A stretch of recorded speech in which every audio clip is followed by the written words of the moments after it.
All righty. It's your boy Angelo. Meantime, Secretary of State Marco Rubio setting out to remake the State Department as he faces international crises from the fragile Israel-Hamas ceasefire to Russia's war on Ukraine. Let's bring in Kurt Volker, the former U.S. ambassador to NATO and a former U.S. special representative for Ukraine negotiations. So the new Secretary of State is hitting the ground running. As I said, he's got a lot to deal with. First, the situation in Ukraine. Vladimir Putin says he's ready to negotiate. What do you think that means? Well, I think it means that the pressure that President Trump is beginning to put on is starting to get to him. We have seen President Trump's commitment to lowering energy prices globally. Oil and gas production in the U.S. going up, exports going up, calling on Saudi Arabia to do more and OPEC. So I think that's one. Two, he's not lifting the sanctions that have been put in place on Russian energy, especially in the very last days of the Biden administration. I think Putin is observing that. And so he's trying to position himself now to tell President Trump, oh, I'm willing to negotiate. At the moment, however, it's not very sincere. Because in the same breath that he says he's willing to talk, he says that President Zelensky of Ukraine is not willing to talk. And he points to a 2022 decree where Zelensky said, oh, we can't talk as long as the war is going on. That is a deflection from Putin's own desire to continue the war. The reality is that Zelensky has said many times he's ready to end the war, and we need Putin to do that too. He must be just unbelieving that this war that he thought would have him in control of Kyiv in a few days has stretched on as long as it has, and it can't be good for the Russian economy and frankly the Russian population, the number of soldiers he's lost. I would say right now, he probably understands that he's lost a lot of soldiers, and Trump also understands that they've lost a lot of soldiers in Ukraine and Russia. Now, I'm not going to say as far as Putin is scared of Trump, because before he was even president, he already announced that he would work with any U.S. president. He doesn't care if it's Biden or Trump, right?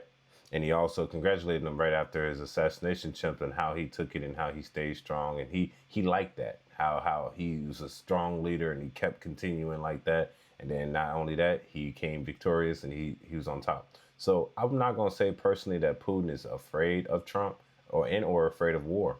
But at the same time, don't make it seem like he wants to continue this work, because Putin has already announced that he doesn't want war. He told him he already is ready to settle this.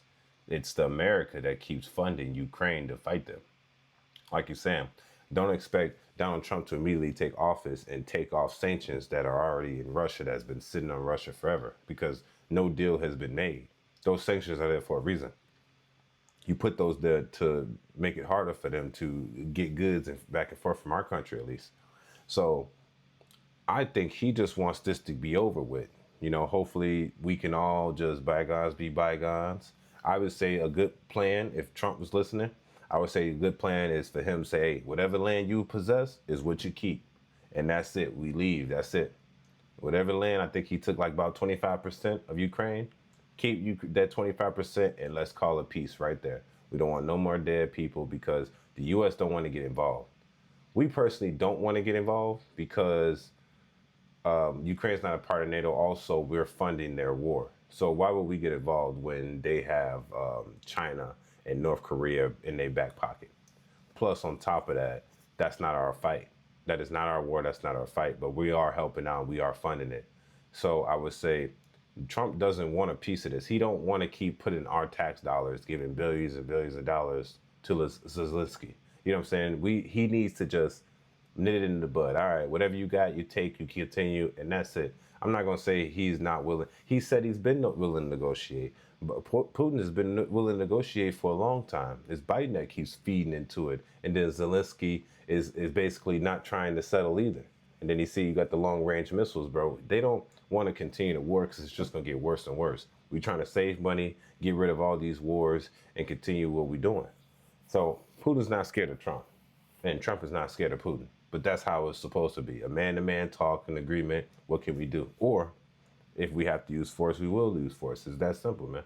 It is absolutely incredible the devastation that President Putin has wrought on the Russian economy and the Russian military. They have inflation now that is out of control. They have interest rates in Russia that are at 21%. And the recommendation of the central bank would have been to raise them even further to rein in inflation. And Putin said no. They have a labor shortage because they've thrown so many people into the military effort, they can't keep up with production in Russia.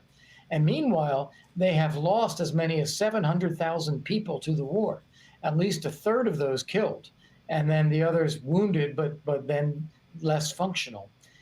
Even in just 2024 alone, over 400,000 people. So this is very, very difficult for Vladimir Putin right now. I'm Steve Doocy. I'm Brian Kilmeade. Yeah, I don't know. I won't say completely. I can't say completely that. I can't say completely that it's hard for Putin. Of course, there's tough decisions and everything, but this is our businessmen. Plus, these men are running countries, have been running countries for multiple decades. So I'm not gonna say and sit back and say Putin is afraid or starting to do anything that makes him feel like uncomfortable. He knows exactly what he's doing. He's been doing it the whole time.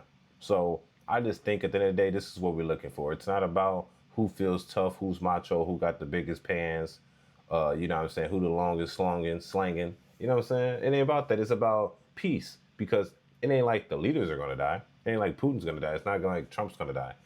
There's just the people that are fighting for them will. So the best thing for our country to do is end this. And we end this by stop funding them, but we just don't end it by stop funding them. We got to tell them, hey, we need a ceasefire. We just agree on this terms and just call it quits. Because as the United States, I don't believe that we should be keep funding them, Ukraine, even though people are pro-Ukraine and everything. It's not about that. It's about us giving our money for people to fund their wars, to fight for their own land. How about us fighting for us? You know what I'm saying? So in the best interest of America, in the best interest of Putin, it's best to knock this war out and get it out the way. I thought Trump was going to get it before, at least having a conversation that end this war before he took presidency. I know for sure he said he was going to stop the Israel Palestinian war, and that got stopped right before he started. Now, to hold his promise, he's going to have to also get done with the Ukraine Russian war. If he can get done with that, we're just going to put it in the history books how it was, because that's history now at this point. But we're going to also say, yeah, you said that you was going to get this war over with. You got it over with. You made a deal. That's what we expected from you, Mr. Trump. My guys, your boy Angelo So Savage. Make sure you like in the comment section. Tell me what you think about this conversation. Do you think Putin's scared of Trump? Do you think Trump is scared of Putin? Do you think we're going to get a ceasefire deal? What do you think? You think we're going to continue this for another 4 years, 3 years, 1 year? It don't matter. What do you think about what's going to happen with Putin and Ukraine? And what do you think the U.S. is going to do about that? All right, it's your boy Angelo So Savage. Make sure you like and subscribe. Yes, sir. Love. Y'all stay smooth now. Peace.